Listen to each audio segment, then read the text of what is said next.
I'd like to thank everybody for coming along here and trying not to fall asleep when we're talking, which is always a bonus, and listening in, hopefully enjoying part of the weekend. And certainly, I know you've been enjoying the food, so that's been a great thing, and that you've picked up some of our own enthusiasm for the Appalachian Trail, because you can't do this unless you really, really love the idea of doing an adventure for a long period of time. So it's a commitment to not only do the hike, but it's a commitment to come here and drive hundreds of miles in many cases, and we appreciate you doing that. The idea for this little wrap up now is we've got a few things that we haven't covered, one of which is giving back to the trail. And I know that Pony and Jester were quite interested in talking about some of that. So let's start with that first off. Okay. Go with that. I'm just going to give you a little bit of background, kind of my story as far as giving back. When I was hiking and pursuing my dream of completing the Appalachian Trail, I knew of the concept of giving back, and always thanked every trail maintainer I ever saw, every trail angel.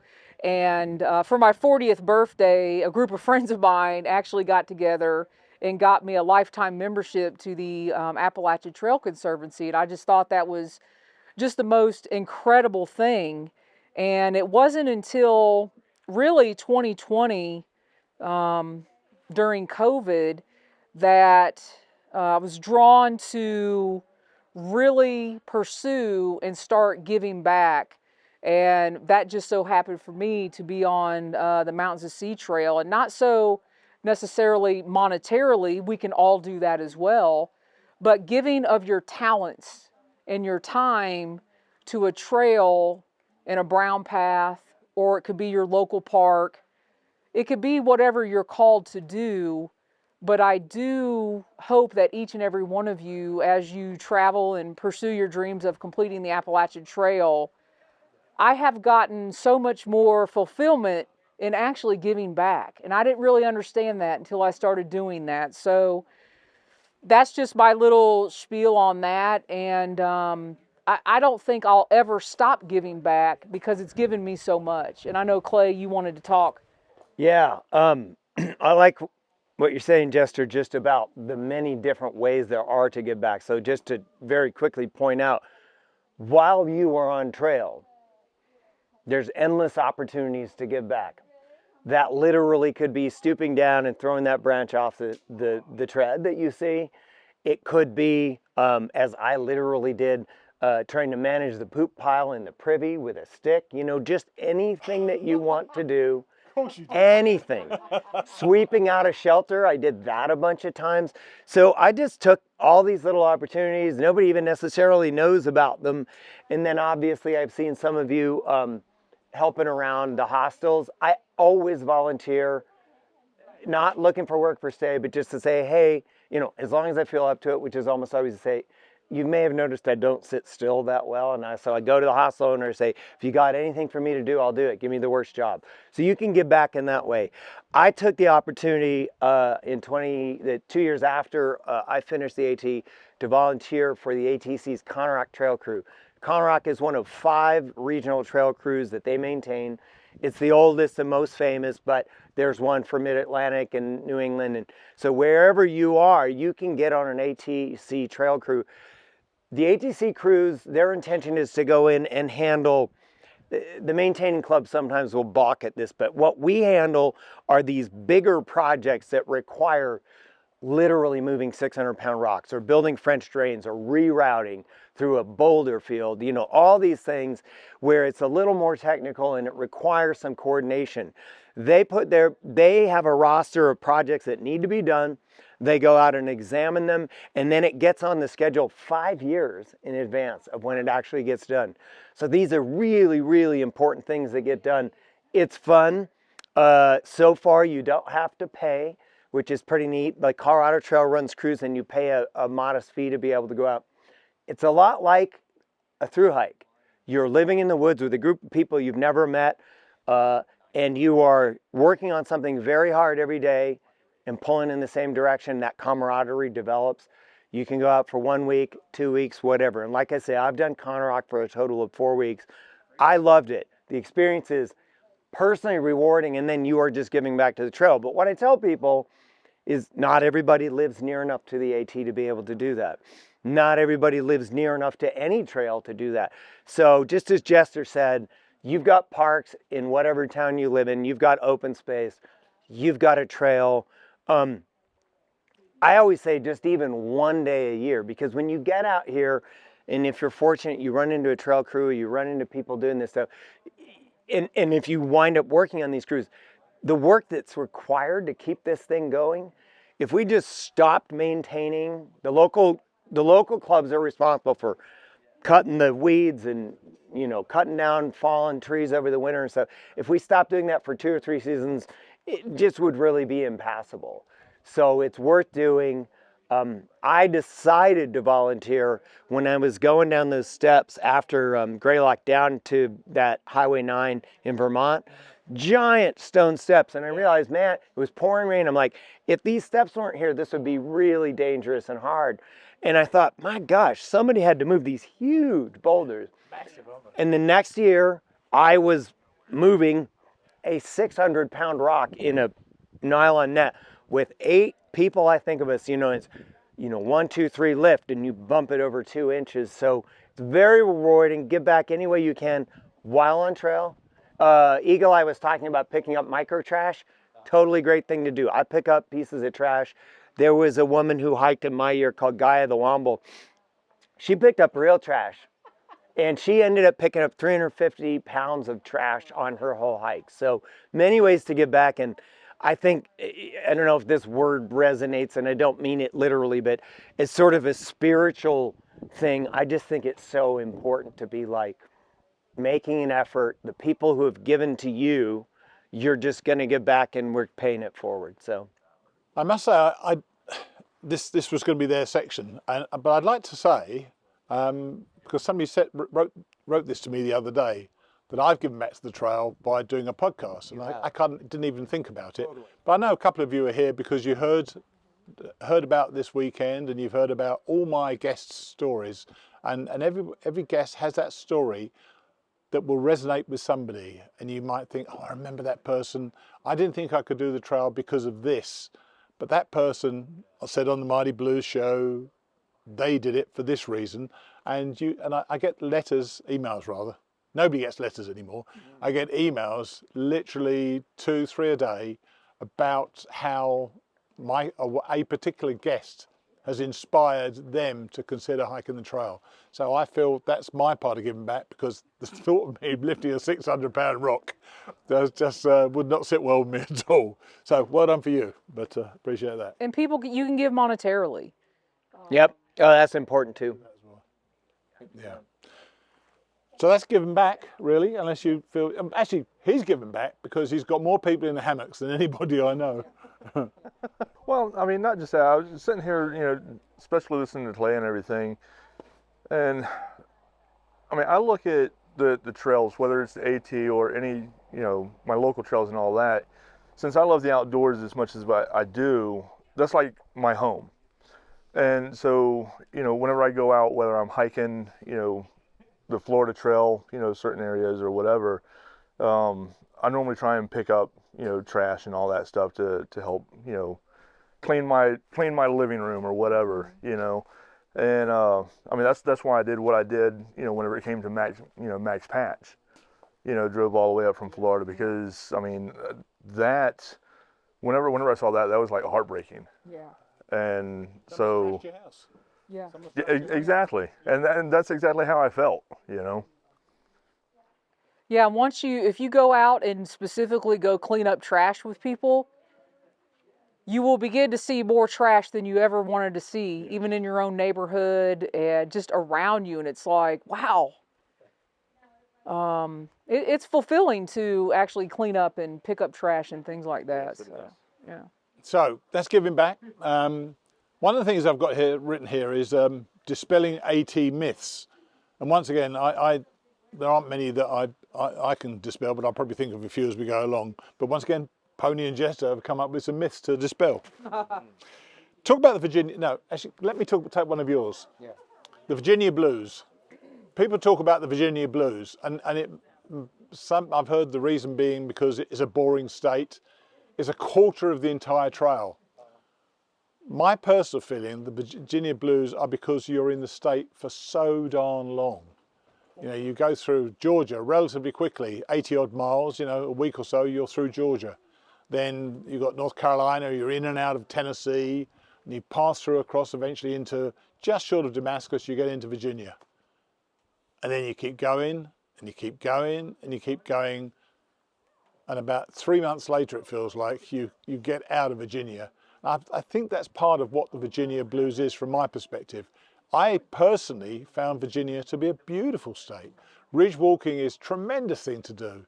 And being up there, and you've got some great views up there, and the balds of the southern Appalachians are there. So if you feel you're having a bad day, don't put it down to the Virginia blues. I suspect it's because you've been there for so darn long. Was that how you thought of the Virginia blues or not? I loved Virginia, but I also didn't.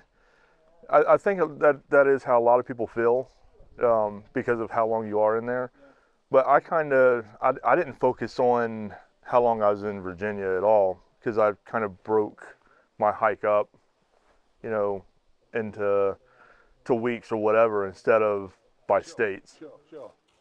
And you were the one who mentioned in the first place, Virginia blues. Yeah, I never got the Virginia blues because, you know, as a section hiker, I never completed the 500 miles in one stretch. But I put that on there because you hear that so much. But Virginia, to me, is one of the most beautiful, underestimated states on the Appalachian Trail that you could walk through. And if you're blue in Virginia, that might be one of those times you need to treat yourself to a hotel room or a nice, wonderful hostel stay at the Woods Hole Hostel. Which is in Virginia, right? Which is in Virginia. This might be a mindset issue because there's no line. There's nothing distinguishing this state from any other. The trail just keeps going. So those borders are artificial, but they are also important. I know, Steve, somebody years ago, you had a great expression for it. I can't remember what it was, but I'll call them micro horizons. Here's what I'll say generally. I don't understand the Virginia blues either because it's my third favorite state. It's got everything you could want. But what I do think happens is this is monotonous sometimes, right? Current hikers, it's a little monotonous at times. And you're just walking and you know this and that. You don't even have to be hurting. So often for me and many people, little, what I would just call micro horizons come up and you do get excited. It's the next shelter. It's the next state line. That's a big one. It can be anything. It can be, there's a road coming in, there might be trail magic. It can be absolutely anything that you are that's helping to just keep you moving forward during those times when, unless you're extraordinary, you will probably find it a little monotonous at times. So I think that's a good game that I play with myself. And other mental games, like people talk about doing 10 by 10, doing 10 miles by 10 a.m. to get that in your back pocket, and then you can sort of cruise the rest of the day depending on how many miles you're going to do. Just different tricks like that. Little things like, I didn't do this, but people like to do the 4-state challenge. There is a way that you can start in West Virginia, go through West Virginia, blah, blah, blah, all the way to Pennsylvania, and it's 42 miles, and you go straight through, blah, blah, blah. Maybe you don't want to do that, but people create those things because it's a long haul, and it can be monotonous, so you're creating a little interest for yourself. That's the way I see it. I used to think that, and it wasn't to alleviate boredom. I don't believe I ever got bored on trail, ever once. But I think it was, and my reason was partially fear, I guess, but what's around the next corner? Because there are always corners. You're going down, you can see it turning, and once I went around a corner and there was a bear right in the path, right in front of me. A ways away, but right in front of me. And that's kind of exciting. And Perks you up. Yeah, it perks you up. And also, it was going nowhere. It was quite relaxed where it was. It didn't want to move at all. So we just had to step back a bit and just watch this bear. And eventually, it took about 20 minutes of us calling it for it to go. It just ambled off in the woods, looked at us contemptuously, as it should do, and ambled off in the woods, and we went through. But obviously, then you go around the next corner and you think, oh, what's around there? and you might see a snake, or you might see nothing for another 100 miles, but there's always a corner and you're always turning it at some stage. So I would look at it that way, enjoy it, and always be looking for what's around the next corner, because sometimes it will delight you, sometimes it will frighten you, and sometimes it will be just another corner to look at for the next time. There's a puzzling associated Virginia myth that Virginia is quote unquote flat. I think that's just hopeful people, hopeful nobos having had their butts kicked coming through the first 3 states. The truth is, I did the numbers because I did a story about 9 myths of the AT and how true or not true they were for the Trek a few years ago.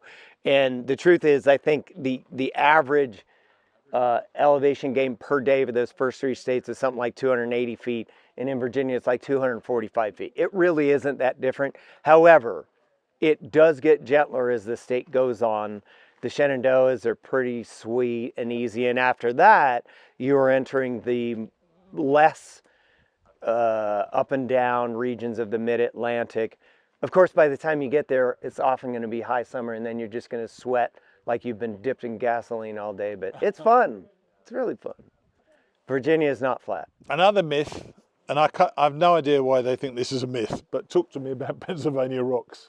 I think I just put that on there just because everybody has this thing about the state of Pennsylvania, and Pennsylvania equals rocks. Well, that's true, but Pennsylvania also gives you somewhat of a reprieve.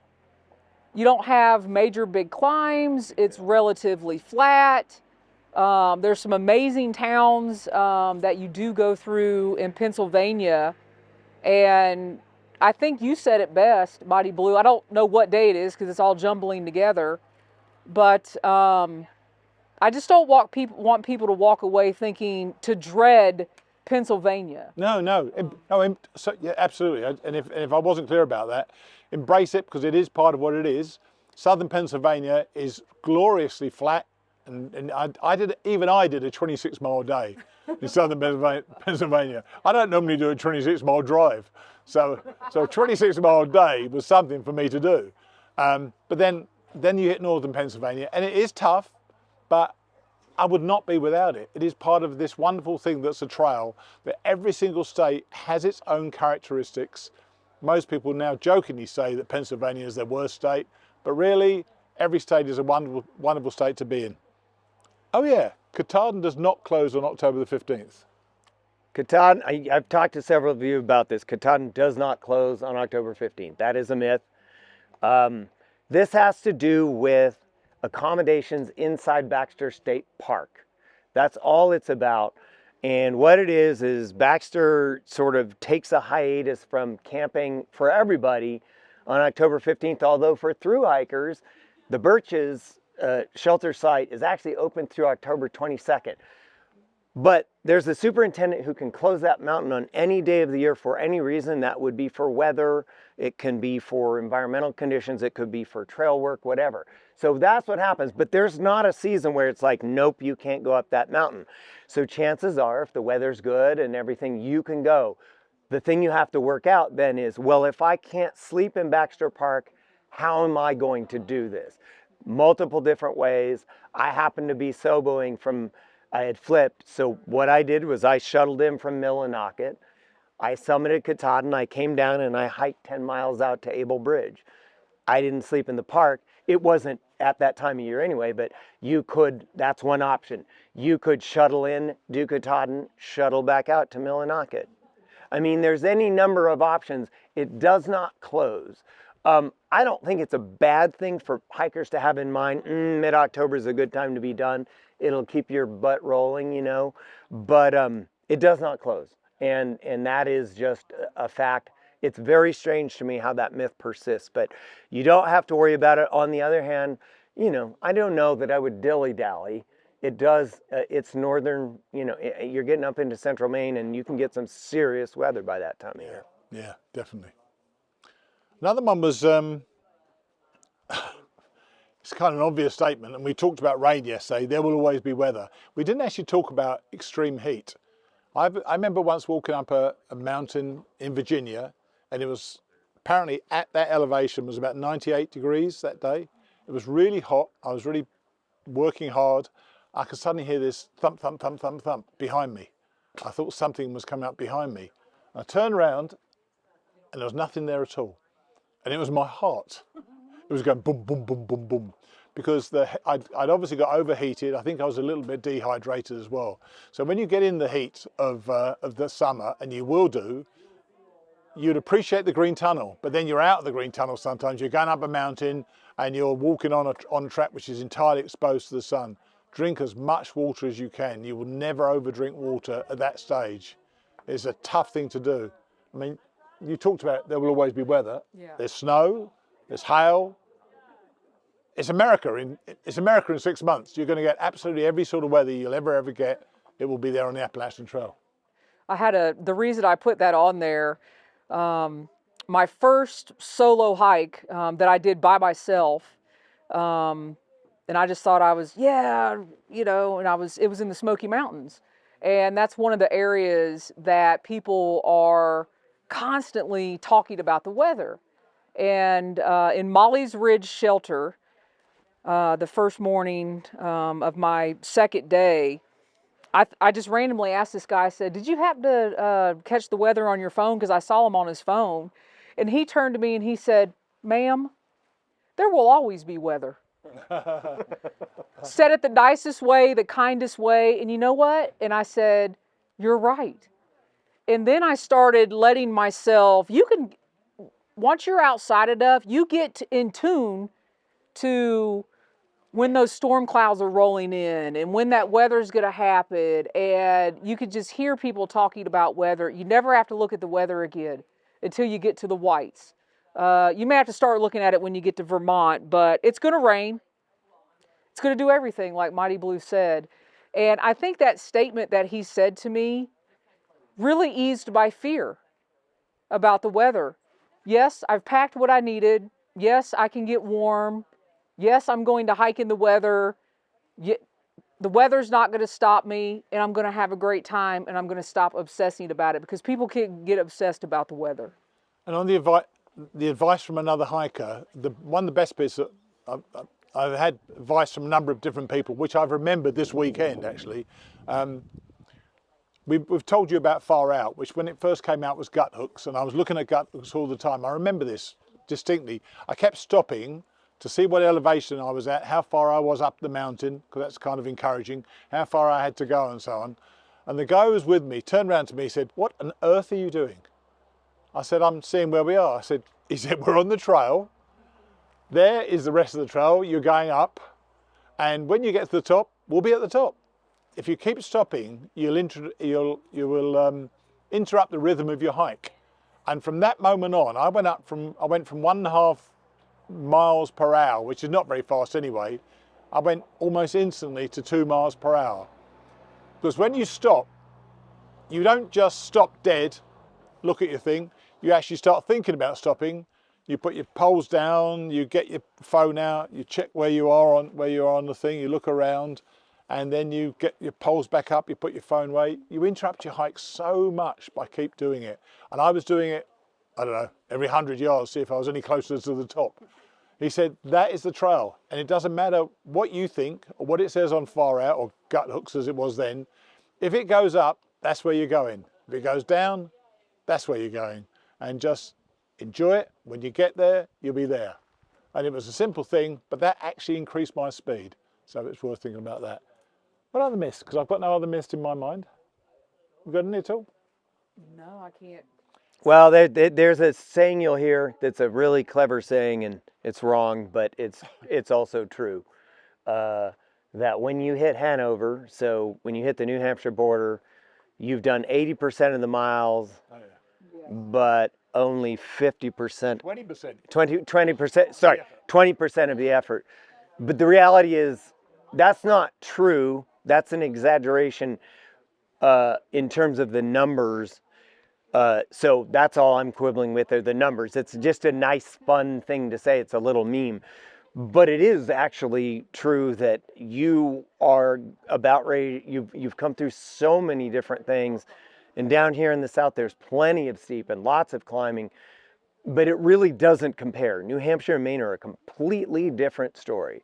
And completely different. It's a different trail when you get there. And as Miss Janet told me, she likes to say, they walk, the Novos walk into Hanover and they think they're 10 feet tall because they've kicked ass and they've come, 1,800 miles or whatever it is. And they think they can handle, and it's going to be nothing. And then they walk into the buzzsaw of everything they've got coming. And that's Miss Janet. And she, she has observed lots and lots of people. So I guess the thing is just maintain a little humility. The numbers are wrong, but the spirit of that comment is correct. And I will also add this to the Pennsylvania Rocks thing on the Return to Katadyn podcast. I thought it was so great, that on the Hiking Radio Network, because Bruce, the hiker, RTK was reporting, I think this is exaggerated. I knew it, and people are just, there's rocks, but it's not that bad. And I just sort of looked at my watch and said, well, we'll wait and see. And then the next time he was on the show, he was like, well, yeah, I guess I spoke too soon. But it is really the last 60 to 80 miles or something, where it's just relentless. And then the truth is, it's pretty rocky after that most of the time. Yeah. So when you get to New Hampshire and Maine, you're gonna, but Pennsylvania is the first time you just hit that persistent day-to-day rocks. And it is funny because I had the same thought. I was like, well, this isn't bad. And then suddenly you're like, oh, now I know. Now I get it. Is there anything that you feel that we haven't covered that you wanted covered, or any questions you've got that you've got concerns over on your hike? Those of you who are actually going? I think for me it was footwear. I think we should have talked about that. Yeah, and what's recommended or what's good for certain terrain, for other terrain. Whatever. I'm glad you brought that up because we've all got different shoes. For example, everybody, and I know it's a personal thing, but it absolutely is. But you definitely have to get a shoe that's fitted properly, because a lot of people go and buy a shoe because they see it's the latest shoe on YouTube. Never do that, obviously. I mean, you know that in your life when if you get shoes for your kids, you make sure they're fitted and measured and so on, and you have to walk around the shoe. And sometimes I've had a shoe for 100 miles, say, and it just hasn't worked for me. So I get another one, and you just have to get something that's working. These ones were given to me. I use them in California, and once again, I've had no blisters on the AT. I had no blister in California. I wore sandals when I did the Camino in Spain. I had more blister than foot. I just got blisters with sandals all the time. So you just never know how it's going to work for you. So before you go on any hike, you need to make sure you've worn your shoes in and that you feel they work for you, and you can just get out there and be comfortable. But you want to talk about food. Yeah, my recommendation is that you go to a proper outfitter and let them measure your foot, analyze your foot. And I learned after all these years of hiking, this summer I actually had, and I've been to fittings before, a proper fitting down in Georgia at Outdoor 76. Those guys down there are amazing. They are feet engineers. And I literally learned, my shoe size, I'm a European 42 and a half.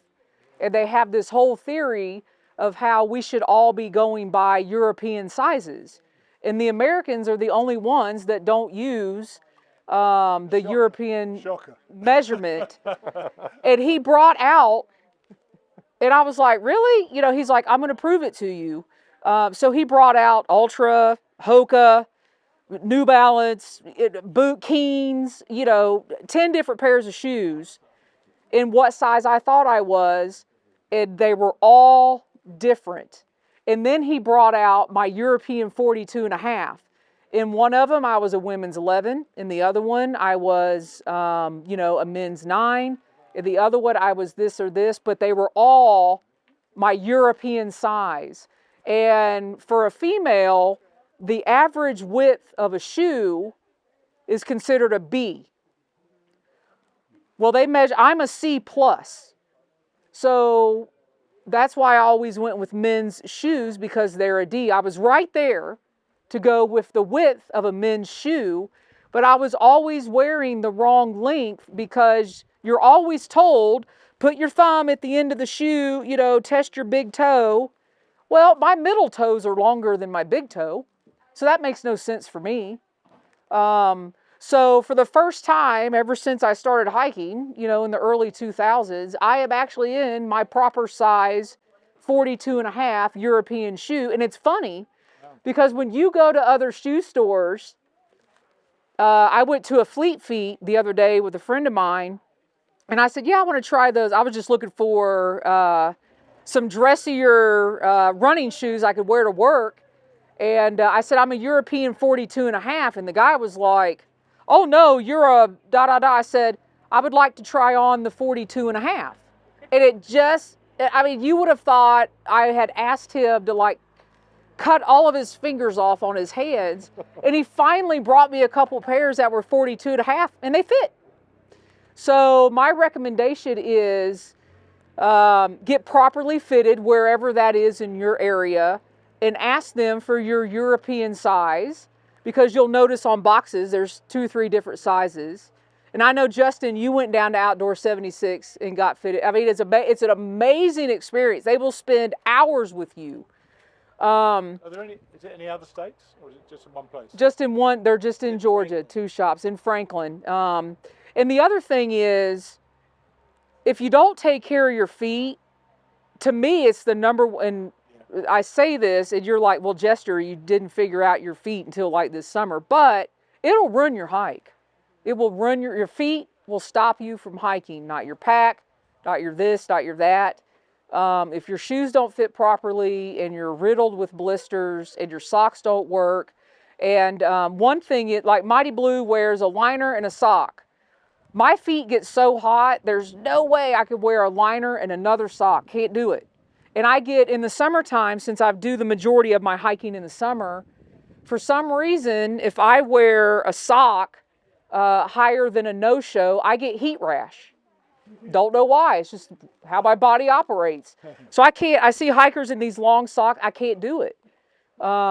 Just something about my skin, my pores, and things like that. So and if you look around, everybody's got all different shoes, and that's okay. Because it's the shoe that fits. So it's really, because that's my thing. Like, I have hundreds of dollars in boots and still haven't found one.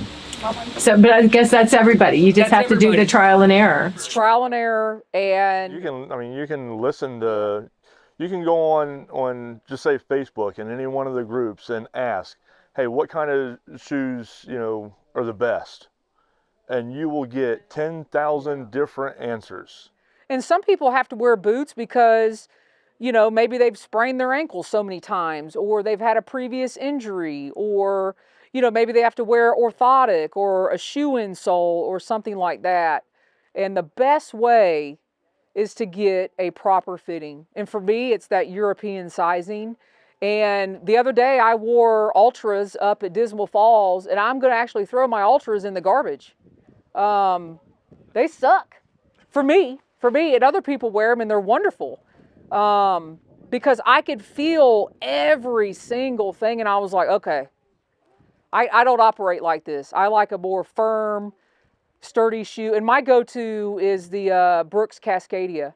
I've done thousands of miles in the Brooks Cascadia. The Brooks Cascadia is more like a trail runner. Trail runner. And I was and that has a stiff enough bottom to it. Yeah. Okay. So I have a few thoughts. So there's my theory. Yeah, I get asked about this sometimes, and I wear trail runners, but I get asked fairly frequently, well, you know, why do people wear the trail runners versus boots? So how much support do you need for your ankles? You need to think about that. Now, you can get trail runners that actually come up over your ankle. Topo makes one. So that's one factor for people who want to wear boots. They last longer, so they might be a little more expensive. But like, you know, you're gonna go through more pairs of trail runners, so those are advantages. Mine's more the support, like on the rocks and roots. Right. So they've got a stiffer, thick sole and so forth. The flip side that I say and other people say on boots is, one of the things is they just take longer to dry out. almost always, just because they're thicker material and the way they're built and so forth, so they don't breathe as well. You're probably going to sweat some more. They might be wet longer, you know, whatever. But that is just a, you know, that's a personal choice. The factors that you need to think about are, you know, like this company that I really like, when you go and you look at any model, it's going to tell you how much cushioning it's got. It's going to tell you whether it's stability or neutral. Stability meaning stiffer, you know, neutral. So what is your foot like? You were wearing Lone Peaks, is that right? Yeah. So the Lone Peaks, I've worn them as a stopgap when I couldn't get the shoe I wanted. The Lone Peak Ultra, very popular. You'd see probably a lot of these kids have had them on. They just have almost no cushioning. Remember, you're taking, typically you're going to take between 2,000 and 2,500 steps per mile. And how many miles are you going to do a day? And they say it's going to be about 5 million steps. And every time you pick up your foot, it might be only 5 ounces different, 6 ounces different. Add those ounces up. So that's the other thing. And then I think the only other point I want to make, at first, it's so individual. You just have to keep trying. Have you ever tried hiking in a trail type shoe? Yeah. You have. So the only other thing I would say is that I was older even, and my feet changed, you know, with the miles. They did. I did the Colorado Trail in Hoka's. I loved them because they had that padding that I really liked, and I had been running in them. And I started on the AT, and I did 860 miles, and my feet were screaming. I got something called sesamoiditis, these two little, tiny little bones at the ball of your foot. They're free floating. Because my feet changed and they spread out just from all the impact, I couldn't and have never been able to wear Hoka's again. That's when I switched to Ultras. I switched out of Ultras because they're higher cushioning models. The company's been sold a couple times. Now they just redesigned them so they're narrower. So I went to this company. Topo Athletic, yeah. And I really like them. They're wide in the front. They've got a relatively wider heel compared to all the Ultras except the Lone Peak. This model that I'm test driving this to do a review, although I saw some kids, two of these kids had them. This is like their version of the Ultra Olympus, which is their sort of high cushion trail shoe. I do like it a lot. I mean, as we get older, we lose fat pad on the bottom of our feet. That's just a fact. So maybe kids can get away with Lone Peaks where we kind of can't. Yeah, I don't know. Again, Shoes are so personal. they are. I for sure, most people who wind up doing this, the longer distances, go with a lighter shoe. It just dries out easier, and it's less to lift on every one of those. I had heavy oboes. I loved every single second in those shoes. So, you know, that's the difference. It can be light, it can be heavy. It's whatever works for you. But I've seen people go on the Springer, and I remember seeing them up there. They had literally brand new boots on. I mean, that's a catastrophe waiting to happen. You know, you've just got to get used to them. You'll know whether it works for you or not. And there's nothing wrong with boots. And it's not the same walking on a flat as it is walking uphill or even walking on rocks. So all those things, you have to try to do those things as much as you can beforehand. And the little thing in the store that they have you step up on, I don't even step up on. They say that, and I'm like, okay, I know. I mean, you just get to a point where. And you know, this will probably sound crazy to people. It sounded crazy to me, but when I was on the AT, I met several people who were hiking in sandals. So I got interested in that, and I ended up writing a story about it, interviewing some of those people and others and experts.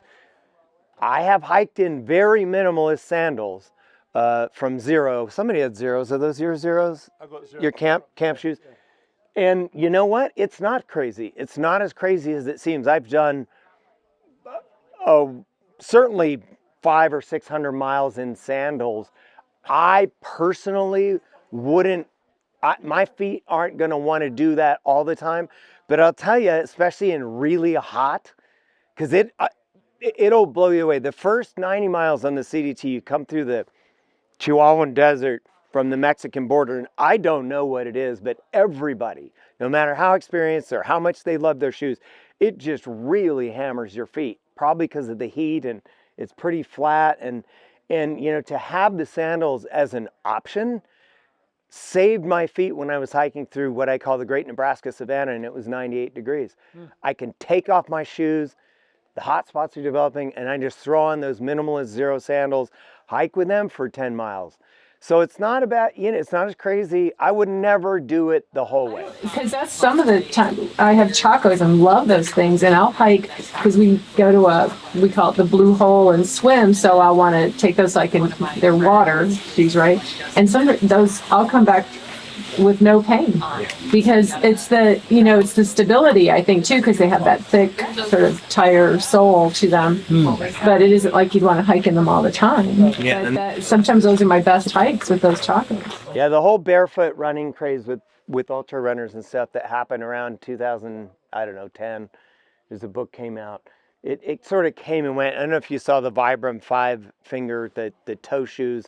They sort of, yeah, they came and went for a variety of reasons, but there's some really interesting books and actual science out there talking about what humans evolved to do and what we're good at, which is long, slow distance, which is what we do here. We can chase down any animal on earth, but a lot of that is looking at the feet too, and why. So traditional running shoe, hiking shoe, trail design, whatever, has your heel elevated. That's not normal if you're in bare feet. Now, not everybody can do what they call a zero drop, but again, there's a philosophy behind it and why you do it. This company, Zero Shoes, started by some people that I know, and they're very adamant, of course, because they're selling shoes, but there's no cushion on their shoes, basically, and they're all zero drop, and you'd think, oh, well, that's nuts. But I've been surprised that I can hike. Like I say, I wouldn't do a whole hike in it, but many, many options. And there are some people who have barefoot hiked the Appalachian Trail. Which is crazy. Yeah, and they didn't really. They did wear shoes during some snow and stuff, but you can read their books. The Barefoot Sisters, Nobo and Sobo, they did a book for each journey. It's interesting. There's a guy that hiked my year and also done it again this year, wearing Crocs the whole way. He's done it Crocs times. So I don't know if we answered your question, but Yeah, I mean, I just keep listening to what everybody says and just go try. I just recommend going and getting a fitting. Let me say this about shoes also. I mean, it don't have anything to do with fitting or whatnot, but I know for through hiking the AT, there are certain brands that if your shoe wears out while you're hiking, you call them up, they'll send you another pair. Oboes is one. I know Merrell's is one. I know there's several others out there. These are Merrell's, but see, the bottom of these isn't enough. Do you have narrow feet? Wide feet? No, I need a wider toe box. I have neuromas. Yes. And that's my issue. And it'll make sometimes I can tell, like as soon as the shoe goes, and if I sit there for a little bit, walk around the store, and all of a sudden my feet start to burn, I'm like, Burning. get these off. This is not going to work. So sometimes I'll know right away that they fit perfectly, but there's just something about the way they're on my feet. Have you tried the wider toe box shoes? Yeah, but I don't like the Keens at all. Have you tried Ultras? No. Have you tried Topo? No, I think that might be my next. I tell you, that solved my sesamoiditis problem on the AT right away.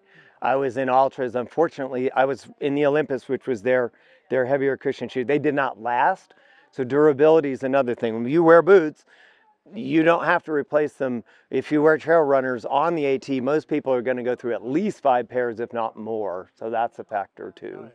It just is the way it is. I blew out a pair of Ultras after 250 miles in the rocks of Pennsylvania. So what about other questions? Any last thoughts in terms of things we haven't covered? Are you quite relaxed now? You were relaxed before anyway, weren't you? Yeah. You knew she was okay. Yeah, I have no qualms about Betty going on the trip. You know, apropos of myth. You know what? That's interesting because you guys are going to be out there, and I'm sure that there's going to be 500 to 1,000 like-minded people. And wasn't that a treat to meet some of these youngsters yesterday? I mean, they're just having the time of their lives. They're kind. Yeah, exactly. We all were, weren't we? Yeah. And it was just great to see them. apropos of myths, this was one of the myths I wrote about. Is It's only women get asked this question. Are you going by yourself? That's crazy. It's not crazy. It's really not crazy on any of these big trails, but especially on the Appalachian Trail.